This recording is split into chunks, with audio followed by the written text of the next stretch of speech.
A'udzubillahiminasyaitonirrajim. Bismillahirrahmanirrahim. Assalamualaikum warahmatullahi wabarakatuh. Alhamdulillahirrahmanirrahim. Segala puji bagi Allah yang telah memberikan kita kesehatan, kesempatan, dan kemudahannya sehingga kita bisa belajar bareng di video catatan tukang sipil. Selawat dan salam kita sajikan kepada baginda besar Nabi Muhammad SAW, karena berkat beliaulah yang telah membawa kita dari alam jahiliyah ke alam yang penuh dengan pengetahuan sampai saat ini. Seperti biasa teman-teman, sebelum kita memulai pembelajarannya, langkah baiknya kita berdoa dulu menurut kepercayaan masing-masing agar pembelajaran ini menjadi lebih banyak keberkahannya. A'udzubillahiminasyaitonirrajim. Bismillahirrahmanirrahim. Rabbi sholli sadri wa yassir li amri wahlul 'uqdatam min lisani yafqahu qawli. Rabbi zidni ilman warzuqni fahman. Amin. Nah, untuk pertanyaan ke-15, ini soal pembahasannya. Jadi kita akan membahas tentang yang ke-16. Yang ke-16 ini berapakah ukuran minimum dimensi kolom? Nah, seperti yang sudah dijelaskan bahwasanya ukuran minimum daripada dimensi kolom adalah 300 mm. Itu dia. Jadi ukuran dimensi minimum untuk panjang dan lebar atau sisi kali sisi itu 300 mm. Nah, sekarang yang menjadi pertanyaannya, bagaimana dimensi kolom struktural yang di bawah itu? Nah, itu dia. Jadi itu yang akan kita bedah nih. Kita bahas sedikit. Jadi ada sebuah konstruksi yang dia banyak sekali menggunakan kolom. Nah, pertanyaannya, ketika konstruksi itu tersebut menggunakan ukuran 250 mm untuk beberapa lantai, sekarang pertanyaannya, boleh atau tidak? Nah, kalau dipertanyakan boleh atau tidak, secara standarisasi dan kaidah analisis struktur bertentang gempa itu tidak boleh. Namun untuk segi daripada usernya, ya itu suka-suka yang punya gitu. Jadi ini ada sisi yang lain dan sisi yang satu lagi yang kita harus pahami.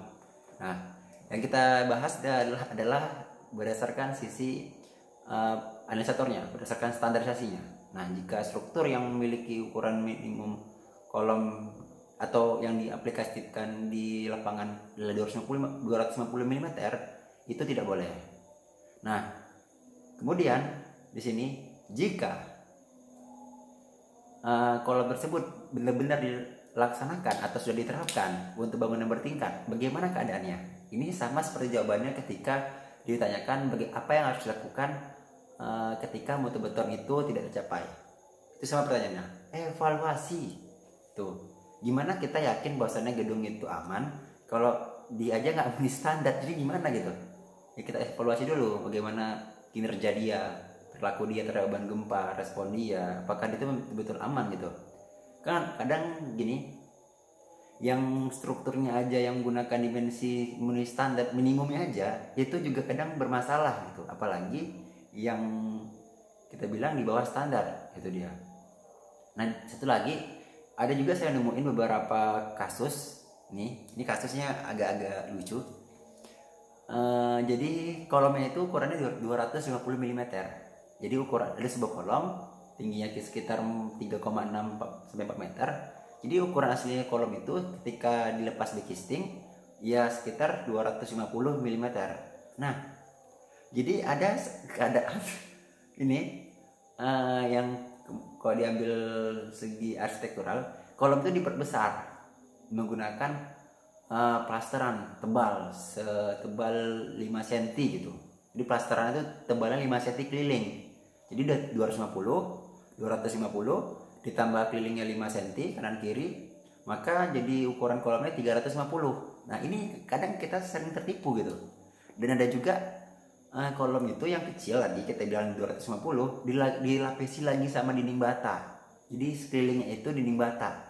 Bisa sampai ukuran akhirnya itu sampai 50-60 cm. Jadi seolah-olah kolom itu besar padahal enggak gitu. Itu pernah kejadiannya ketika di mana ya? Kalau nggak salah di sekolah. Jadi di sekolah itu pada daerah tersebut terjadi gempa. Jadi waktu hancur ya nampak ketahuan gitu kolomnya itu hancur. Tapi yang tengah itu enggak gitu. Kan lucu gitu. Enggak hancur gimana ya, maksudnya enggak rubuh, memang belum rubuh, cuman ketahuan gitu bohongnya.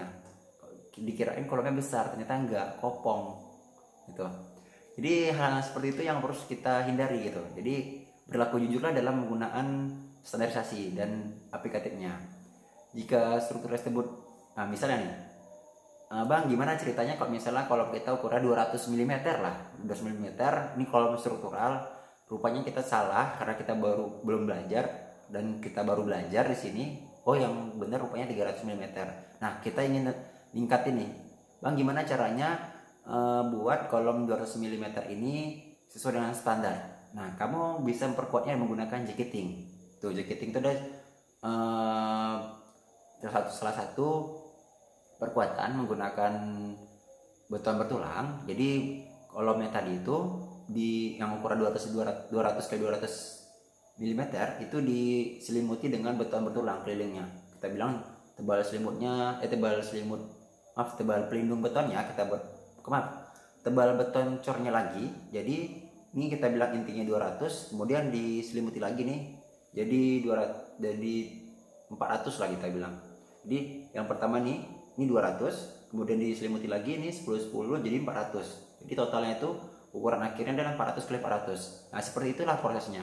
Jika kalian belum paham tentang makna jacketing ini, kalian bisa search di Google atau YouTube tentang proses jacketing dan spesifikasi jacketing. Jadi nanti kalian punya tambahan ilmunya. Jadi itu aja untuk ukuran dimensi minimum. Nah, satu lagi nih. Jadi ini ada juga kejadiannya, Bang. Kita menggunakan ukuran minimum tadi kolom 300 mm. Kemudian kita pakai lantai 2 juga 300 mm. Kemudian yang lantai 3 300 mm. Dari lantai 1 sampai 3 itu 300 mm. Pertanyaannya itu aman nggak? Nah, secara analoginya mungkin kalau dibilang standar minimumnya mungkin boleh memenuhi syarat. Namun ketika dibilang pertanyaannya angka keamanannya, insya Allah enggak. Itu kenapa? Saya pernah nyoba di beberapa tipe untuk daerah rawan gempa, untuk kolom yang dimensi sama dengan 3 lantai, untuk jenisnya fungsi ruko kalau nggak salah, itu nggak memenuhi syarat gitu. Nggak memenuhi syarat. Mungkin dikarenakan mutunya atau apa, tapi udah saya coba beberapa kali untuk dimensi yang sama itu nggak memenuhi syarat. Itu dia. Jadi kalau kalian sudah mencoba ternyata memenuhi syarat, insya Allah kita bisa diskusi gitu. Saya penasaran juga kenapa gitu saya nggak memenuhi syarat gitu kan. Jadi saya rekomendasikan untuk bisa setiap ukuran dimensi kolom antar lantai itu berbeda. Semakin ke atas boleh makin kecil, namun itu masih dalam ring standar minimum. Itu dia. Itu saja.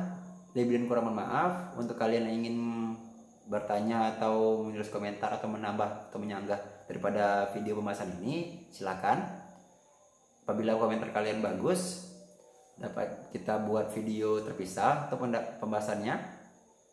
Wabillahi taufiq wal hidayah. Wassalamualaikum warahmatullahi wabarakatuh. Terima kasih.